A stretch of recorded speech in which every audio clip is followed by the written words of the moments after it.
The gyri are the bumps that make the brain look lumpy. In between each bump is the sulci, which are the little indentations. The central sulcus, if you look at the brain from the side, you see an indentation right here. See it? Mm-hmm. Right here? Okay, this is the central sulcus. It is your line between the frontal lobe and the parietal lobe. In humans, the central sulcus is back here because the frontal lobe is bigger, which is why we are higher order thinking organisms. Down the center, dividing into left and right hemispheres, is the longitudinal fissure. And along the side, around the temporal lobe, is the lateral cerebral fissure. With me so far? Yeah. The cerebellum is also divided into left and right hemispheres. However, there is no fissure. Instead, there's a third region that bulges outward. This is the vermis. And the way that the cerebrum is made up of gyri, the cerebellum is made up of folia, or little folds or flaps that stack up on each other like poker chips. The midbrain, you'll see from the underside of the brain. The midbrain is right here in the center, and it's made up of two bumps. Each bump is called a cerebral peduncle. Right behind the midbrain, you have another bump. That's the pons. Behind the pons is an enlargement. This is the medulla oblongata. And beneath that is the spinal cord. Now, the dura mater, you know now, covers the entire brain, but because these brains were removed from a sheep, most of the dura mater is left in the sheep's skull. This is the only part of the dura mater that we have left on these brains. So the white thick layer, that's dura mater. The arachnoid mater we can still see, and it's actually the stuff that I've been peeling away. It's a very thin, clear white membrane, and you can remove it from the surface of the brain.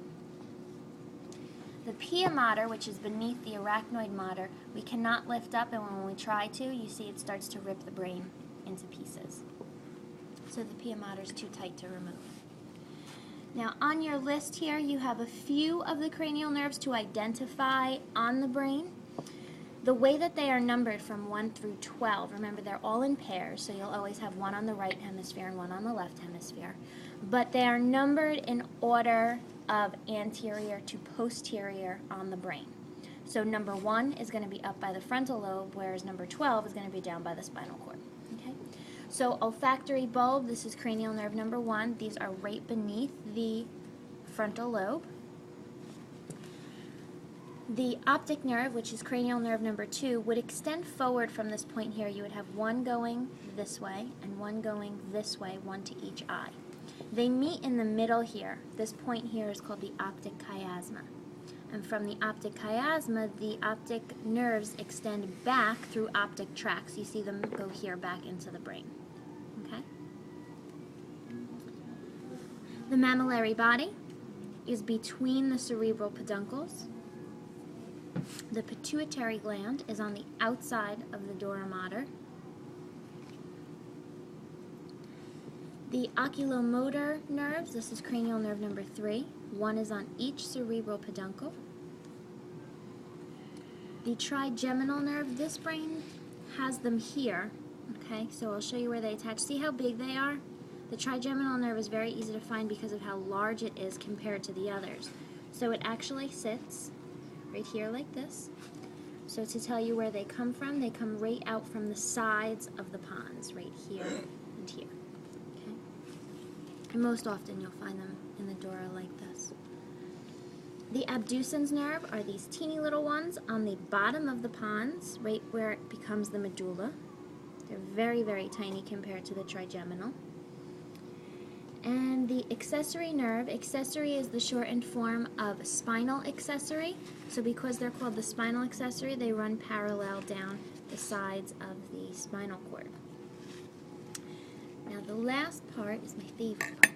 The last part, if you take the brain and you pull the cerebellum downwards, you can actually see a part of the midbrain. First you have the pineal gland, which is the little ball all by itself up on top there, in that dark space. See it up here? Yes? No? Right there. Okay. Okay. Now beneath that you have 4 lumps. The ones that look like butt cheeks, those are the superior colliculi. Right beneath it are the inferior colliculi. And when we refer to all 4 of them together, it's the corpora quadrigemina. It stands for body of the 4 twins. They're not all twins. Okay? So you guys go over the whole brain. Once you're okay with the whole brain, I'll do the half brain, and then after the half brain, I'll do the eye. Okay? Mm-hmm. Fantastic.